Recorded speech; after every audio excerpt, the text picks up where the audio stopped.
Welcome, everyone. This is Kaylin Castell. I'm here with Tammy Brunk. We are the co-founders of VenusAlchemy.com, and we are excited to share with you that a new Venus cycle is about to start. And it's in Aries. This is the archetype of the warrior woman. So this video is focusing on warrior women of the past and of the present. So I'm going to share the ones from the past. Tammy's going to share the ones from the present. And one of the things that we can say about Aries is that when she has a cause or a purpose, she is all in 100% committed to that cause or purpose. Noble cause, worthy mission, whatever it might be. And she is all about taking action. She's very fiery. She's very fierce. And so anyway, we're going to share some more about that with you as we go through, because you'll get a sense of how that works. And we can see on the world stage right now that a lot of women are stepping up to be committed to the cause of the planet and whatever we can do to help further things and maybe even restore the cosmic balance, something else that Aries is committed to creating. Thank you. Okay, so we have historic warrior women that are protecting the cosmic order, acting for justice. We're going to look at 5 of them. There's Joan of Arc. Many of you probably have heard her story, but we'll just briefly touch in on that. Grace O'Malley, who's Irish, and she was considered a pirate queen. Queen Boudica, who was trying to keep the Romans from invading her people.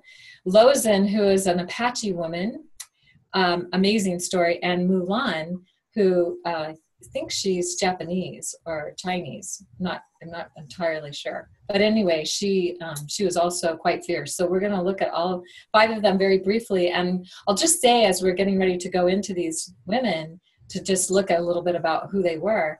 There is a fabulous documentary 5-part series with Lucy Lawless, of course, who was Xena, narrating, and it's about these 5 women, and it's on Netflix right now if you have a Netflix account. It's called Warrior Women. So that's what inspired us to think about bringing this in, since this is really what's playing out on the world stage right now, is women stepping into their power and just saying no to what doesn't work and saying yes to what does work. Absolutely. So first we have Joan of Arc, and she was born in January 6th of 1412, and burned at the stake at the age of 19. But what she accomplished was that she was able to, there was 100 years war that had been going on between France and Britain. And she heard these voices, and they told her to lead her people to freedom. And so she was so committed, even though when she went to the men and asked for help because she needed to get the king crowned, they said no. But she kept going and going, and finally they're like, okay, yes. And she was able to make predictions and different things that happened, and they're like, okay, maybe we better listen to you. So she's basically changed the course of history through her power and belief and her willingness to take action, and that's something that Aries is very much about. So it's interesting, Kaylin, too. Several of these women, and I would suspect even several of the women that I'll be talking about from the present, are kind of prophets also. They're listening to their intuitive voice, and that's also a part of Aries. Aries is a fire sign, and connected to the feminine, so she's going to be receiving visions. She's often going to be really connected into her deeper wisdom, her inner voice. So it's very interesting. Yeah, thank you for saying that. And the other thing that comes to mind is how fearless she was.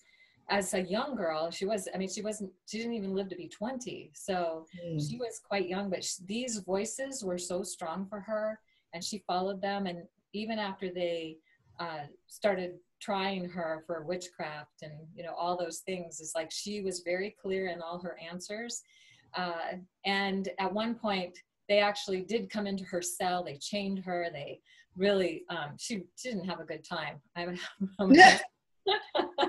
But they got her to confess, but she just signed the thing just to get them to quit, to leave her alone, because they did this for days on end.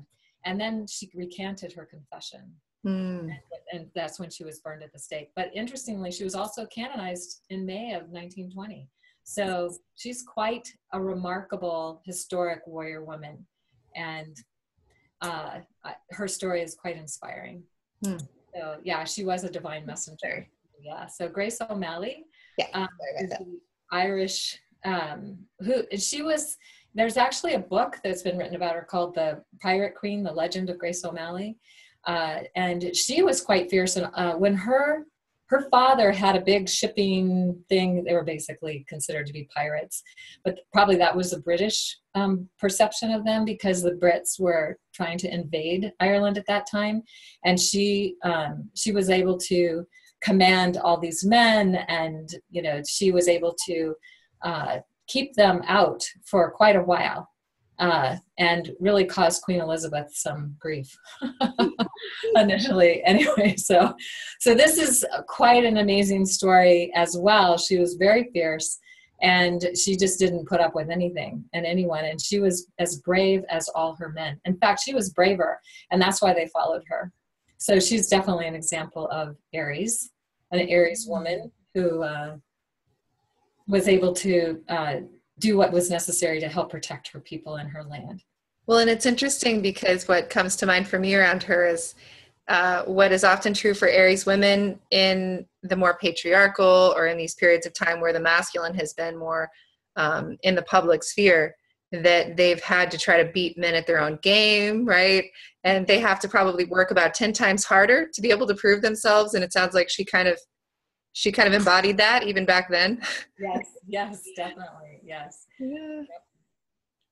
So now we have Queen, and I've always heard this Boudica, but in the documentary, they call her Boudica. So anyway, she was also a warrior queen, and she led her people when the Romans were invading her land, and she led her troops and people, and they, in fact, almost drove out the Romans. So she was as brave and as strong as any of the men. She had flaming red hair. Oftentimes the story is, you know, that when she came on the battlefield, she was so fierce that the invading armies fled. I don't know if that's actually historically accurate, but it's a great story. And so anyway, in 2002, she was listed in the BBC's 100 Greatest Britons, and she was listed at number 35. So that's pretty impressive. Yeah. And doesn't it make you wonder how many, it's interesting because what's interesting about all of these is that these are women who are famous, who have been, their stories have been passed down. How many everyday women were there who embodied some of these qualities as well? You know, are extremely fierce, who protected their families, who, you know, how many other warrior women were there we didn't hear about? Like exactly. And the only stories that we really have of her is what the Romans wrote. Wow, interesting. You know, and to think that she killed 70 to 80,000 Romans, and they were actually considering withdrawing. Yeah, the general said, give me another shot. And then, you know, she made a mistake. I think she underestimated or something, and it took her down. But wow. Yeah. Anyway. Yeah. One of the hard things about being a warrior woman is that they don't tend to live to be very old, it sounds like. in these eras. Now we'll see the modern day, not true. Right. It's a different story. Yeah. Yeah. So Lozin was an Apache warrior woman, and she was also a prophet for her people. And they don't know exactly when she was born, but they do have the date of her death. And she had the ability to detect where the troops were. And so even though they were a small band, they had been taken to a reservation, they fled it. And it was her, and her brother really felt that he just honored her and what her insights were and followed her wisdom a lot. And she was also a very capable warrior as well. And there was also a book written about her called The Hebrew Kid and the Apache Maiden. And that I haven't read it, but I'm interested in reading it now, knowing more about her story. Yeah.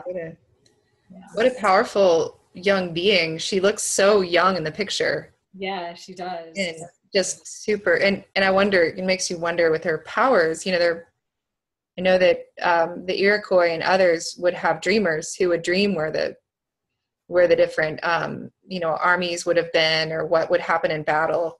Right. It'd be interesting to know how she understood that, what was happening. That's fascinating. And the other thing about her fierceness too, because her brother Victoria would introduce her as his right hand, strong as a man, braver than most, and a brilliant strategist. So there you go. Yeah. Totally representing that Aries archetype. Right. Yeah. Wow. And then we have Hua Mulan, also known as Wang Conger. I don't know if that's how you say it because I don't speak I don't speak Chinese. I think it's Chinese. And they're not exactly sure of her time period, but it was sometime between 1420 AD and 589 AD. And she had the ability to bring the empire in Asia, the greatest empire in Asia, to its knees. So she was considered a master of Kung Fu and also the sword. And she held the respect of 60,000 warriors who followed her unquestioningly into battle. Wow. So yeah, the fate of China, it was China, was in her hands. And she actually has a rags to riches story because she was a street entertainer and then she became an expert martial artist and then eventually led the army and brought down the Sing, I think it was the Sing dynasty that she brought down. So, wow. So pretty powerful warrior women. That's so fascinating. And it makes you think too about this time and back then when, you know, there could be a street kid, you know, who could become this great earth guardian or great protector of the people now. You know, it's a powerful story. Yeah. And she was totally motivated to, you know, it was all about creating justice, you know, right. What can I do for my people? This is not right. And I have to right this wrong. That's right. something Aries definitely will tune into. Yes, because there's the thing about Aries is that it's one of the cardinal signs, or in shamanic astrology is seen as a sign that is a culture bearer or householder. So it has a concern for the community, for the people, for the family, for the tribe. As a protector of the people, the tribe, family. Yes, definitely. Yes. So when it's healthy, it's not just all about it's not just all about me. It's not just all about her. It's really being concerned for the people. So those larger than life figures are so powerful and amazing. And we have, of course, warrior women in our own times that we can look to.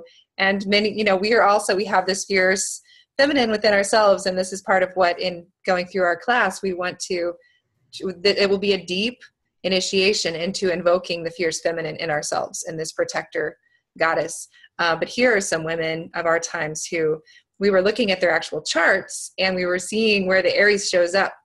And so that kind of limited the field a little bit. But Amy Goodman is one. She is the host for Democracy Now! She's one of those few investigative reporters who you will often see on the front lines, really putting herself at risk. And she's actually, her sun and her Venus are both in the sign of Aries. And the way we refer to that when we look at the chart through the lens of Venus is it's underworld. It's an underworld Venus signature. So in any case, she's got a lot of Aries in her chart.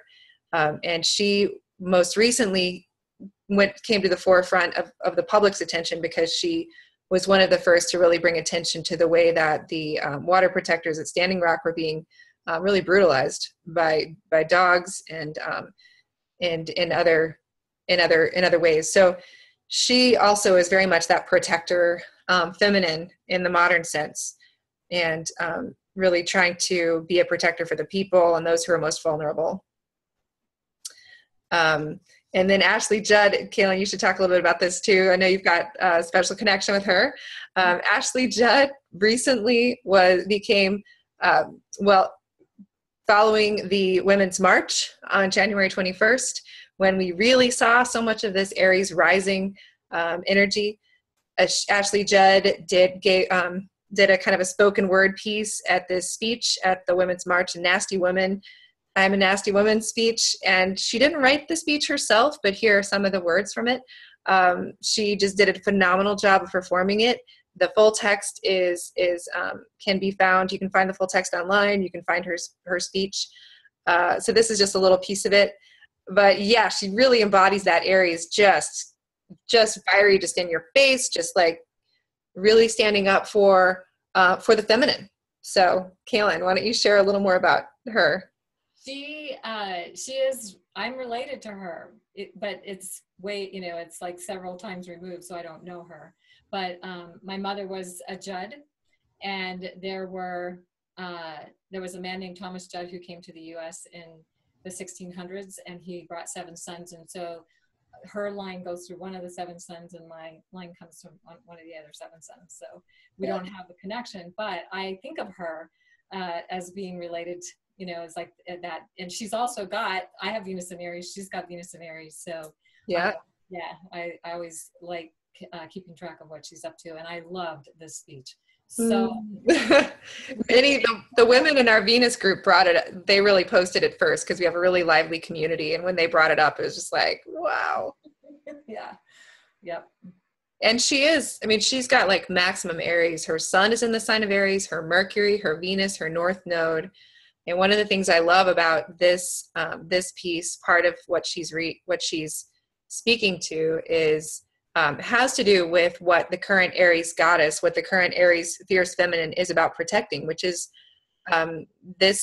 our shared humanity here in the US in particular, and really looking at what these systems of inequity that really disproportionately affect people of color, women of color. That was a big thing that came up in the march, and she's speaking into that. And that's, I think, something we're really going to see the Aries feminine within each of us, and kind of the leadership that shows up both within women and also men who carry the feminine.